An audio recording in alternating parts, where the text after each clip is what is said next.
दोस्तों सुबह बख़ैर अस्सलाम वालेकुम जी। तो तव्हांखे ख़बर आहे त इंसान जे लाइ वॉक तमामु ज़रूरी आहे। हिकु त सुबुह जो टाइम, ॿियो शाम जो ऐं सुबुह जो वॉक करण सां माण्हू जी तबियत एतिरी त सुठी रहे थी, ख़ुशि रहे थी जो माण्हू पंहिंजे पाण खे फिट महसूसु करे थो। ऐं ॿियो इहो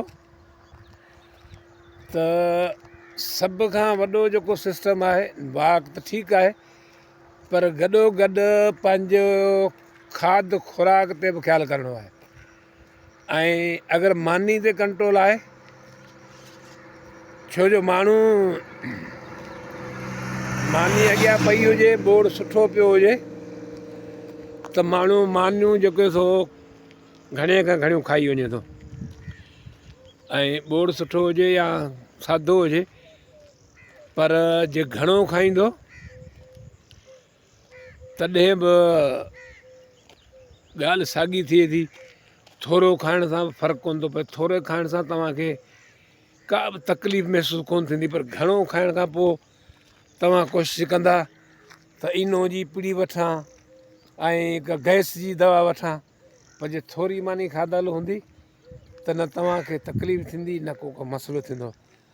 ऐं वॉक जेका सो आहे, वॉक जा बि क़िस्म आहिनि।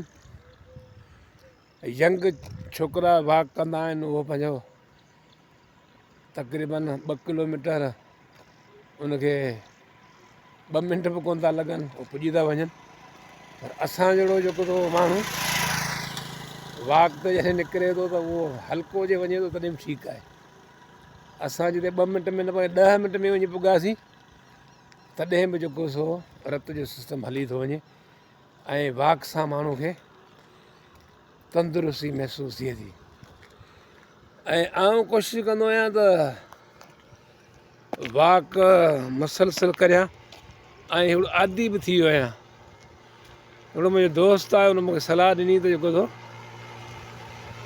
तूं हार्ट जो मरीज़ थी वियो आहीं, त वॉक खे थोरो घटाए, घणी वॉक न कर। पर हिकिड़ी आदत थी वई आहे तक़रीबन 8-10 साल 5 सालनि खां। सुबुह जो निमाज़ फजर जी पढ़ी निकिरी पवंदा आहियूं। उनजी आबहवा ॾाढी सुठी हूंदी आहे, थधी हवा जी। माण्हू डॉक्टर चवंदा आहिनि त आबहवा वठिजे, वॾा वॾा साह खणजनि, त उन सां महसूसु इहो थिए थो त माण्हूअ खे ॾाढो लुत्फ़ु अचे थो। हाणे सुबुह जी पहर जेका हूंदी आहे, हाणे जीअं तव्हांजे साम्हूं साह खणां थो, वरी नक वसिरे सूंघां थो, त उन सां ताज़ी ताज़ी हवा जेको फेफड़नि में वञे थी, ऐं ॾाढो सुकूनु अचे थो, ॾाढो माना जॾहिं अंदरि का एयर कंडीशन लॻी वई। सो वॉक मुंहिंजी कोशिशि आहे त जेको दोस्त बि सही थो चए। ऐं काफ़ी वज़न मुंहिंजो घटिजी वियो आहे, हू चए थो त वॉक खे घटाइणु घुरिजे, पर हिकिड़ी आदत जे मुताबिक़ निमाज़ पढ़ी निकिरी था पऊं। तक़रीबन 2-3 किलोमीटर आऊं कोशिशि कंदो आहियां 2-3 किलोमीटर ते आऊं निकिरी वञा। ऐं जेको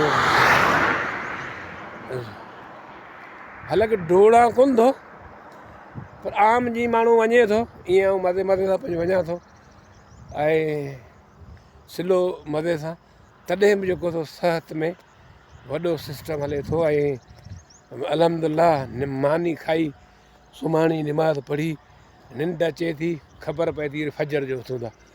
सो इहो आहे सिहत जो सॼो सिस्टम। अगरि जे माण्हू जी सिहत सही आहे त माण्हू सिहत सही आहे त माण्हू फिट आहे। ऐं इहे बीमारियूं त कुदरती आहिनि, सिस्टम जेको आहे, बीमारी जेका आहे बीमारी सॼी कुदरती हूंदी आहे।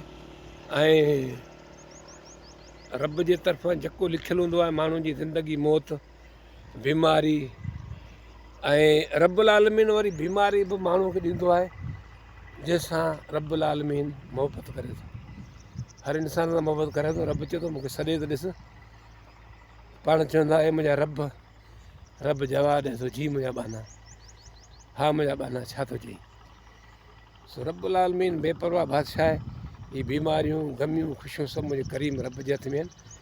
पर पंहिंजे सिहत जे हवाले सां वॉक करणु तमामु बहितरीनु अमल आहे। ऐं वॉक सां मूं ॾिठो आहे इलाही फ़र्क़ु थिए थो। इलाही हींअर माण्हू वञे थो वॉक त करे थो, निमाज़ खां पोइ हलियो थो वञे वॉक करे थो। ऐं माण्हू वॉक कंदे कंदे निकिरी थो वञे, वापसि अचे थो, थोरो घणो थकावट थिए थी, पर माण्हू पंहिंजे पाण खे सफ़ा माना ई चए थो आऊं बसि अॼु बि यंग आहियां, पोड़ो त थियो ई कोन आहियां। इहो वॉक जो कारण आहे। दोस्तनि खे सलाह ॾींदुसि त ज़िंदगी में पंहिंजे वॉक जो बि हिसो करियो। ज़िंदगी में वॉक खे थोरो हिसो रखो। तव्हां वटि टाइम न आहे, शाम जो टाइम आहे, अगरि सुबुह जो टाइम त ज़िंदगी में हीउ मसइलो अहिड़ो थी वियो आहे, छिक छिकां वारो दौरु आहे। अगरि हिकिड़ो भाती घर जो कमाए थो त उन सां 10 खाइनि था। सो टाइम कढणु वॾी मुश्किल सां निकिरे थो, पर जे कोशिशि कजे त टाइम निकिरी सघे थो। टाइम सभ खां वॾो इहो आहे, पंहिंजा जेके बि भाइर आहिनि, टाइम कढण सां निकिरे थो।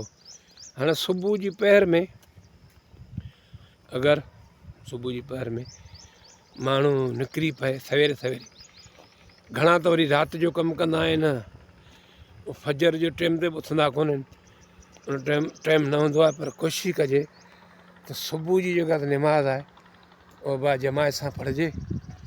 उनजो मज़ो ई वरी पंहिंजो आहे। जमात सां निमाज़ पढ़ण जो मज़ो पंहिंजो आहे। निमाज़ पढ़ी ऐं माण्हू निकिरी पए पंहिंजो वॉक ते। वॉक सां माण्हू जी जेको आहे तंदुरुस्ती सिहत तमामु बहितरीनु रहे थी। ऐं काफ़ी मूं ॾिठा आहिनि माण्हू जंहिंजो एतिरो वज़न आहे जो हली कोन था सघनि। हिकिड़े दफ़ा मूंसां गॾु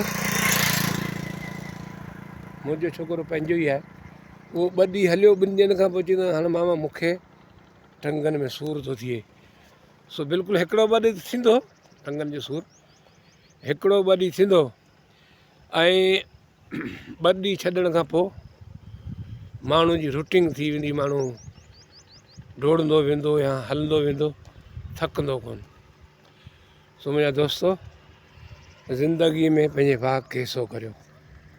ऐं पाण जे जेके बीठा आहियूं हिते, हीअ गाॾी साम्हूं अचे पई, मूं अॻु में बि चयो त मक़ामी जेको आहे हिते माण्हू, उहो रस्ता रोड उन ते माना कोशिशि कंदा आहिनि त कब्ज़ो कयूं, ऐं करे वेठा आहिनि। असांजी माना बनी बचे, पर नबी सलाह में फरमान हो त कंहिं रस्ते तां कंडो खणी परे करे छॾियो त उनजो बि क़यामत जे ॾींहुं अजर थींदो। सो सुठो कमु करणु जेको आहे, सुठो कमु करण जो अजर ई पंहिंजो आहे। गॾोगॾु तोखे दुनिया में त सवाबु मिलंदो, पर आख़िरत में मिलंदो। मूं हिकिड़े मौलवी साहिब जी तक़रीर पे ॿुधी त हुन मौलवी साहिब एॾी सुठी ॻाल्हि कई जो मूंखे एतिरी वणी जो तव्हांखे छा ॿुधायां। ख़ुदा जो कसम आहे, मुंहिंजे अखियुनि मां पाणी अची वियो। रब चए थो त मूंसां मोहबत करे त ॾिस, मूंसां मोहबत करे त ॾिस, मूंखे आज़माए त ॾिस, ऐं केॾो करीम रब आहियां। मौलवी साहिबु ॻाल्हि कई त जुमे जे ॾींहुं मूं तक़रीर पे कई त मस्जिद जो बरांडो जेको हो कचो हो, उते निमाज़ी जी काढ़े में निमाज़ पढ़ंदा हुआ। त मूं ऐलान कयो त हिन मस्जिद ते जेको सो 2 लख खां 2.5 लख रुपया ख़र्चु आहे। अगरि को 2-2.5 लख रुपया ख़र्चु पाण गॾिजी करियूं त इहो मस्जिद जी छित ठही वेंदी, बरांडो ठही वेंदो, जंहिंमें माण्हू निमाज़ पढ़ंदा।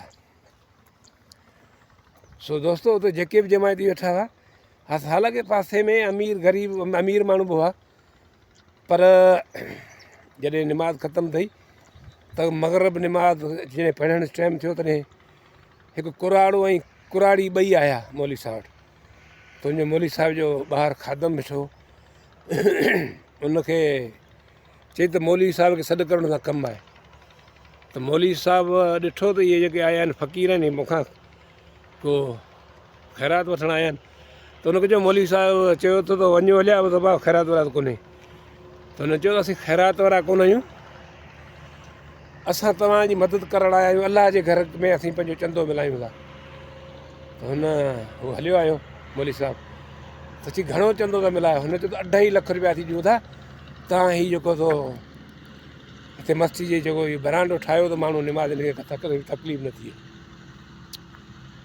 अलाह अकबर हुन मौलवी हुनजी हालत ॾिठी त कुराड़ा ॿई हुआ किथां पैसा आया आहिनि उन चयो त असीं किचिरो ऐं बोतलूं छलियूं गॾु कंदा आहियूं असां 2.5 लख गॾु कया आहियूं ज़ाल मुड़ुसु कुराड़ा आहियूं ॿियो असांजी औलाद कोन्हे पर असां ॾिठो त वरी असीं अञा महिनत कंदासीं त असांखे वरी जेको थो असांखे वरी इहे पैसा जुड़ी पवंदा सो इन जे लाइ असीं खणी आयासीं तव्हां इहे वठो ऐं तव्हां मस्जिद ते लॻायो कुराड़ा माण्हू इहे तव्हां सॼी गॾु कया आहिनि पैसा जमा पुॼी तव्हां मस्जिद जे अलाह जे घर खे ॾियूं था असांखे वरी रब कोन छॾींदो असीं वरी गॾु करे वठंदासीं त हुन पंहिंजी जेका कमेटी खे घुराए वरितो अथव हीउ ॾिसो हीउ मज़दूर आहिनि हीउ कोड़ो किचिरो गॾु कनि था ऐं पैसा खणी आया आहिनि 2.5 लख मस्जिद तव्हां छा था चओ उहो ॾाढा अमीर हुआ की अरबपति करोड़पति हैरान थी विया थोरा अहिड़ो कोड़ो किचिरो गॾु करण वारो 2.5 लख खणी मस्जिद खे ॾे पियो हुन सलाह कई न हाणे चंदो करियूं था पोइ कंहिं 20 ॾिना कंहिं 10 ॾिना कंहिं 25 ॾिना ईअं तक़रीबन उहे 5 लख रुपया गॾु थिया तॾहिं मौलवी साहिब खे हुन ॾिना त कुराड़े जे चंदे वारे चई साईं इहो जेको थो आहे मुंहिंजा पैसा चई तुंहिंजा पैसा ॾे हुन खां पैसा वरिता पैसा वठण खां जेके 2.5 लख हुननि मस्जिद खे ॾिना चई बाबा तुंहिंजी ॻाल्हि असीं रखूं था बिल्कुलु 2.5 लख रुपया जेके आहिनि पाण इहो तोखां वठूं था मस्जिद ते लॻायूं था पर जेके हीअ माण्हू जेके पैसा खणी आया आहिनि इहे 5 लख रुपया तुंहिंजे हवाले था करियूं मस्जिद ते 2.5 लख जो ख़र्चु आहे हीअ 5 लख जेके चंदो थियो आहे तूं खणी वञी तुंहिंजो घटि चई साईं ईअं कीअं थी सघे थो चई बाबा ईअं ई थींदो तो रब खे राज़ी करण लाइ रब जे लाइ रब जी रज़ा लाइ तो इहे 2.5 लख ॾिना ऐं रब तोखे हिते तो ॾिनो आहे 5 लख तूं पंहिंजा खणी वञ सो रब चए थो मूंसां मोहबत करे त ॾिस मूंसां तूं हली त ॾिस तूं मूंसां अची त ॾिस त कहिड़ो करीम रब आहियां छा मां छा करे सघां थो सो मुंहिंजो दोस्तो इन मां सबक़ु मिलियो त अलाह सां जेको मोहबत करे थो लहूं लॻाए थो निमाज़ पढ़े थो अलाह सां ई बि उनखे वॾी हुनजी मदद करे थो सो दोस्तो ही मुंहिंजो औलाद तव्हांखे ज़रूरु पसंदि हूंदो उमेदु त हिनखे शेयर कंदा ऐं वॾी